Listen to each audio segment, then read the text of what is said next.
on a documentary. I think a lot of people thought that he was just joking around. It turns out he's not. So this is actually a real project that's being made under his G-Unit movie. Interestingly, we haven't seen the indictments yet. There's been some time lag.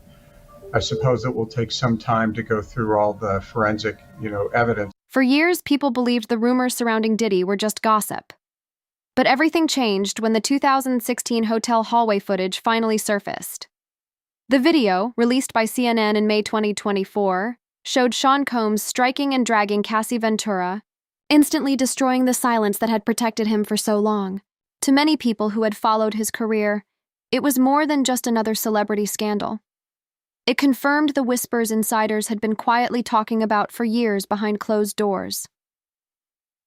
When 50 Cent spoke to The Hollywood Reporter and said, "First he denied it even happened, and then the tape comes out, so that means everything that guy says is a lie."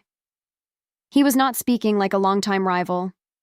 He sounded like someone who had been waiting almost 2 decades for the truth to finally come out. That footage became the trigger for something much bigger. In March 2024, federal agents raided Diddy's homes in Los Angeles and Miami, taking digital devices, security records, and what authorities later described as party materials. But the detail that stunned even longtime observers was what investigators allegedly discovered afterward. More than 1,000 bottles of baby oil were reportedly cataloged alongside schedules connected to what prosecutors later referred to as freak-off events. In most celebrity controversies, details like that would sound exaggerated or completely unbelievable. But according to reports, those items appeared in official inventory records. When 50 Cent reposted the reports and wrote, "This wasn't just a personal stash. This was a business operation," he pushed the same theory investigators were already beginning to examine, that behind Diddy's glamorous public image, there may have been something far more organized operating in the shadows.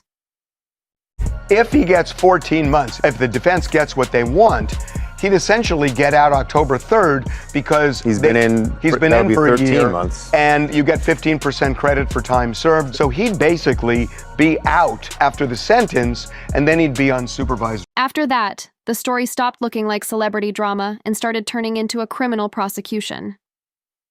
In September, federal prosecutors formally indicted Combs, charging him with racketeering, transportation for illicit encounters, and conspiracy tied to violations of the Mann Act, a century-old law originally created to fight the trafficking of women across state lines.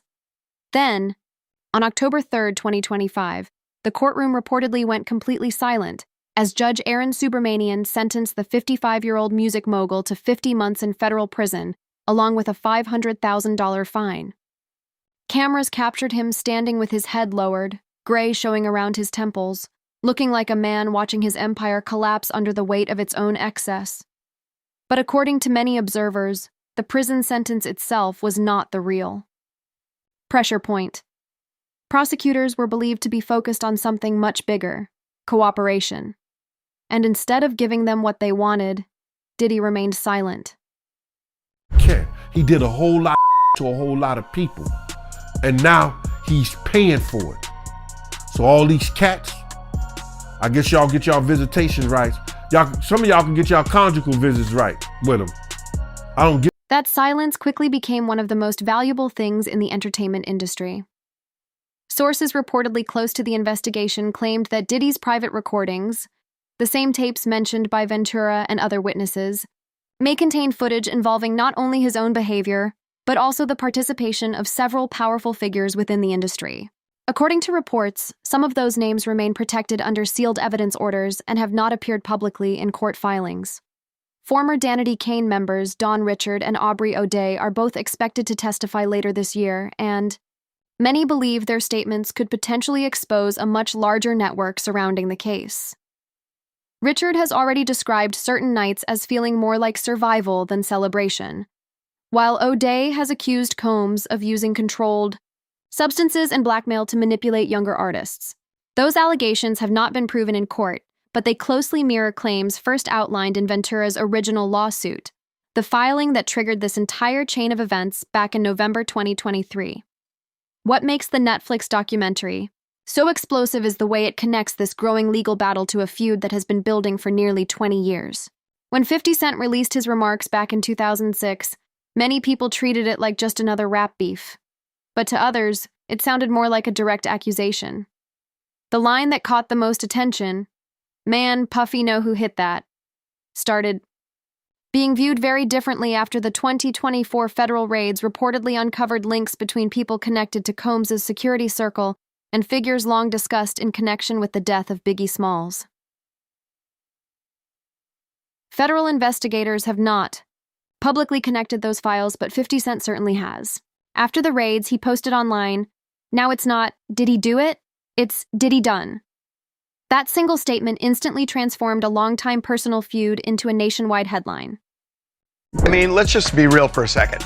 There are a lot of lawyers who call this legal extortion, and that this is the way the legal system works, which is you threaten somebody with reputational harm.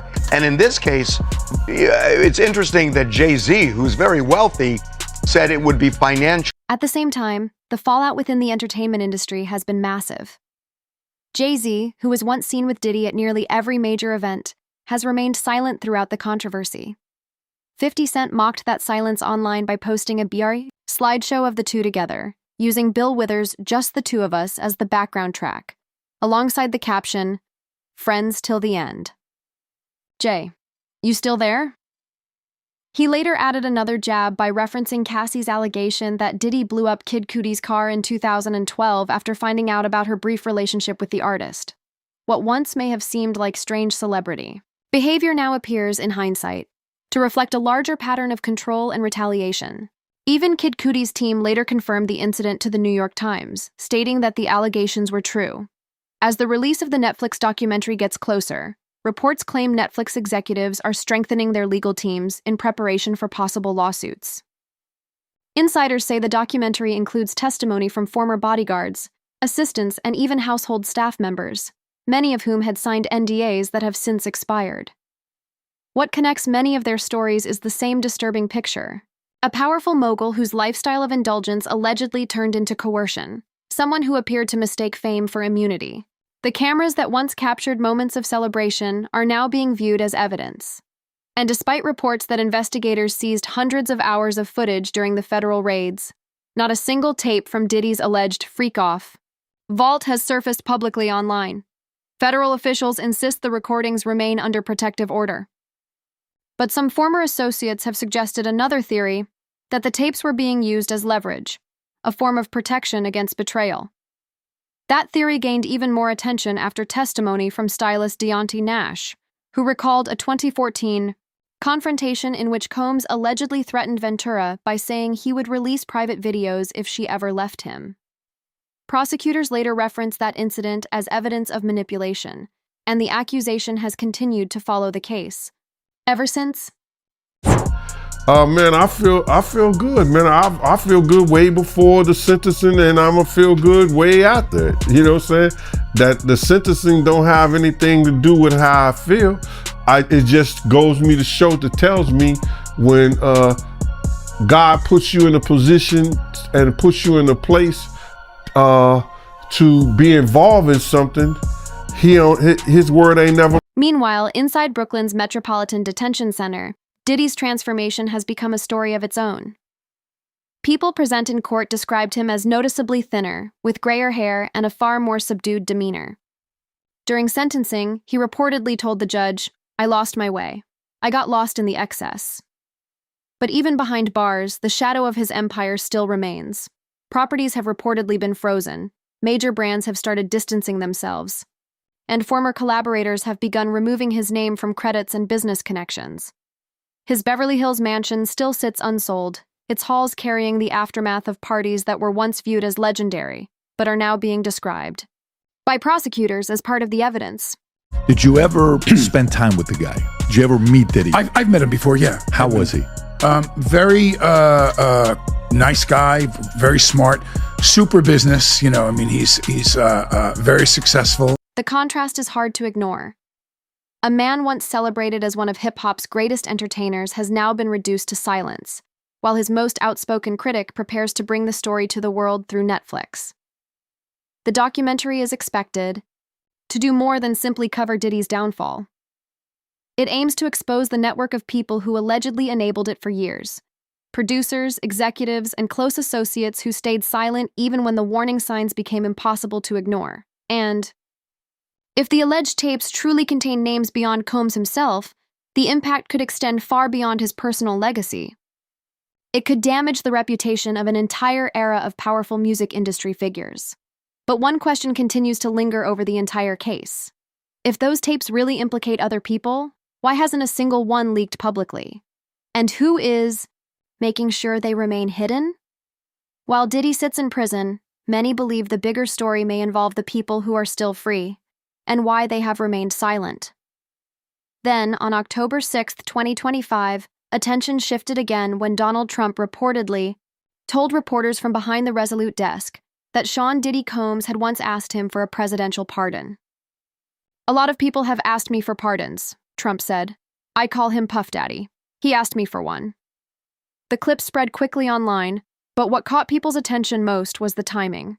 The remarks came only days after Diddy received his 50-month prison sentence. Former campaign staffers later claimed the pardon request allegedly dated back to 2020, during the early stages of the investigations.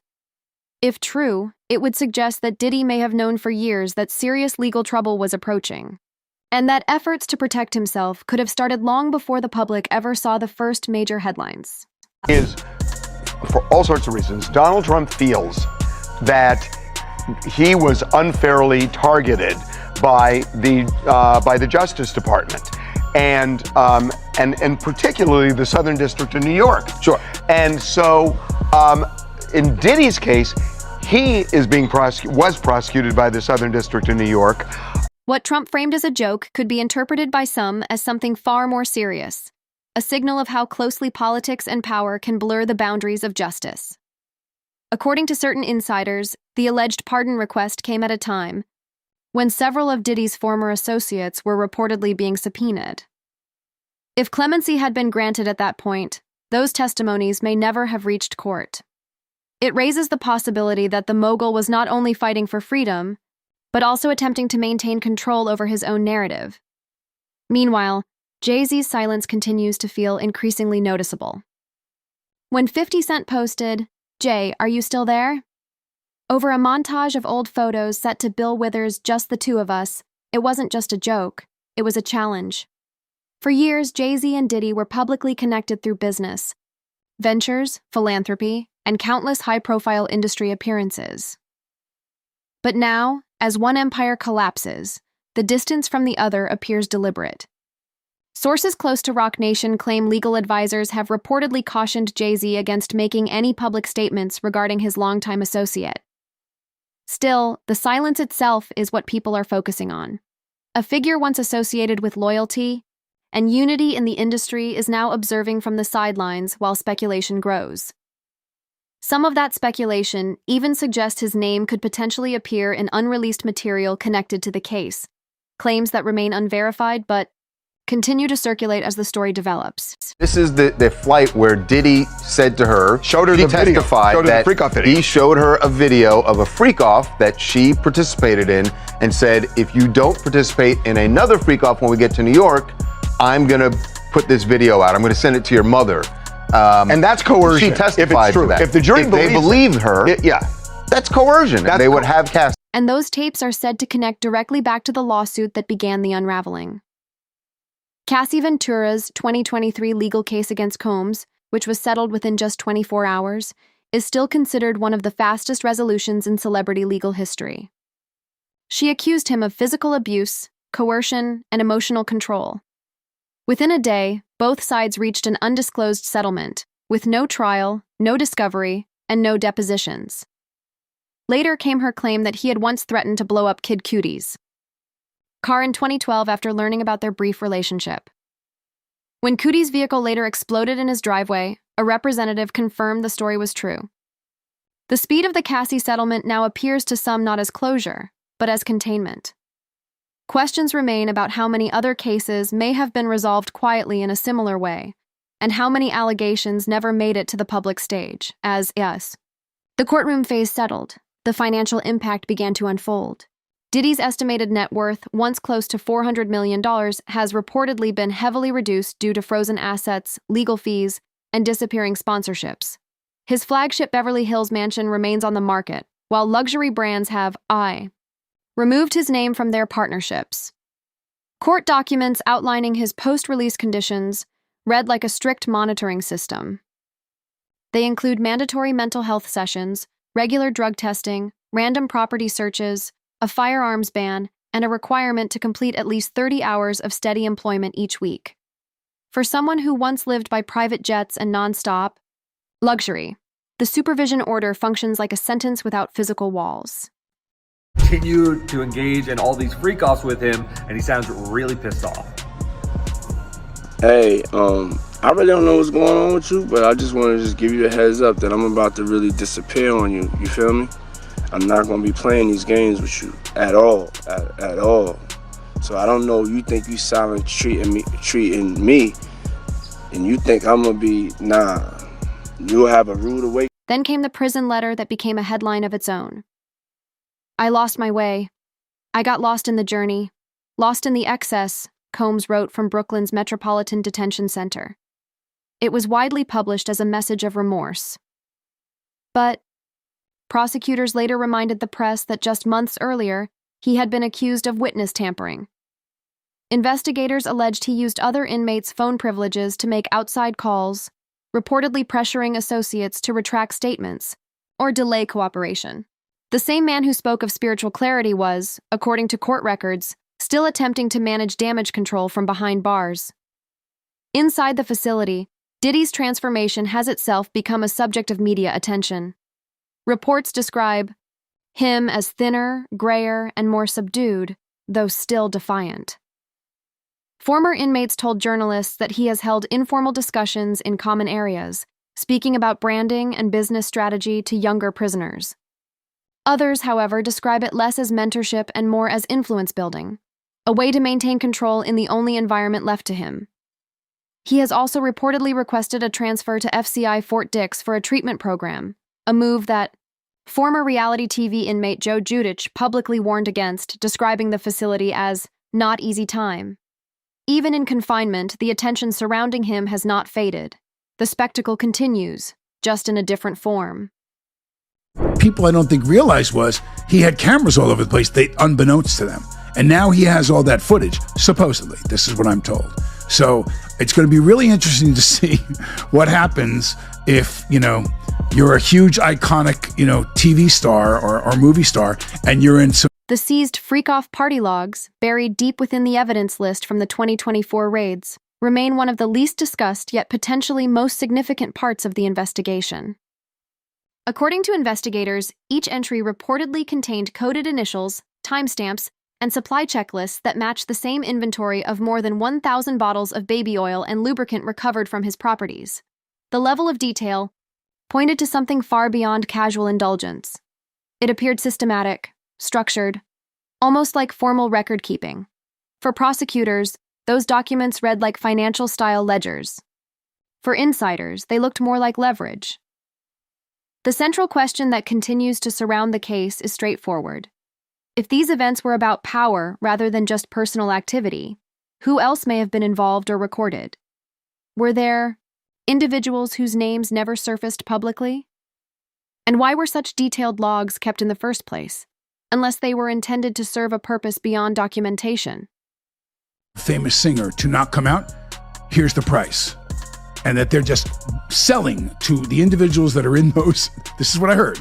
They're selling those videos. So if you're Tommy X, and Tommy X is a big, big movie star, and he was at some of the Diddy parties. He was in one of those bedrooms with 3 other men, and he's happily married to a woman, and blah. Tommy doesn't want that. Former security staff and assistants have suggested that certain A-list guests may have been filmed without their knowledge, while others allegedly participated willingly in exchange for favors such as record deals, endorsements, or career protection.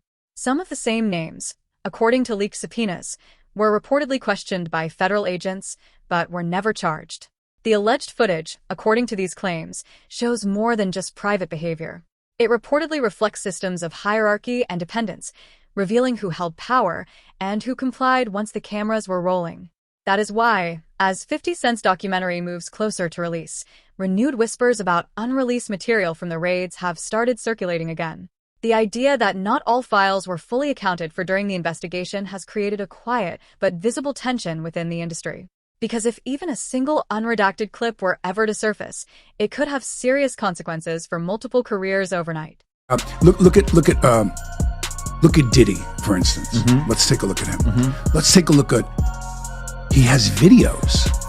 He has videos of the parties. Now, what I've heard, which I don't know how much of it is in mainstream media, I don't really follow the story that much, but what I've heard from friends that are attorneys, friends of mine that have represented me before, agents. Every new detail that emerges makes the story feel less like a simple scandal and more like a system. This wasn't framed as a personal kink. It's being described as a structure built around loyalty, silence, and control. The bottles, the cameras, the coded notes, according to these claims, they were not just props of excess, but tools of power. If the logs truly show that favors were exchanged and reputations were traded, then the downfall of one mogul may only be the beginning. The central allegation is no longer just about what Diddy did, but about who may have enabled it, and who might still be protecting others involved. Meanwhile, whispers within the industry continue to grow. Some veterans are reportedly revisiting old archives, unreleased clips, and nights captured on security footage. There are claims, though unverified, that the seized material could potentially implicate several major executives still active in the music business today. A former Bad Boy road manager has even suggested that the tapes include names you wouldn't believe, including individuals who still run labels. No concrete evidence has been produced publicly, but the uncertainty alone appears to be reshaping the industry. Longtime collaborators are reportedly seeking legal counsel, management firms are quietly adjusting contracts, and entertainment networks are reviewing older footage to avoid potential complications. As more fragments surface, the narrative is shifting away from a single individual and toward the broader system that surrounded him. Some former associates are now revisiting past events and suggesting they had always sensed something was wrong, though few can clearly explain why they stayed silent at the time, or why some who did speak out later disappeared from the spotlight. With every new development, one question continues to surface. Was Diddy the architect of this system, or simply the most visible part of a larger machine that may still be operating? I'm not sure. I don't buy for a minute that he's going to prison without getting out of here somewhere and stashing $2 billion or whatever. I think he has that kind of power, meaning Sean himself. But remember, it goes a lot deeper than The Netflix documentary, backed by 50 Cent and directed by Alexandria Stapleton, is said to aim at answering that question, or at least igniting it further. Insiders claim the final cut includes unseen footage from the raids along with previously unheard testimony from former staff members. While no official release date has been confirmed, leaks suggest it could arrive within weeks. According to reports, the tapes exist, the witnesses exist, and the individuals connected to them are not just observing, they are waiting to see who speaks first. Because when those recordings eventually surface, the story may not end with Diddy. It could extend far beyond him, from boardrooms to political circles, from old alliances to long-forgotten favors. That leaves one final question at the center of everything. When the truth finally comes out, who will still be standing?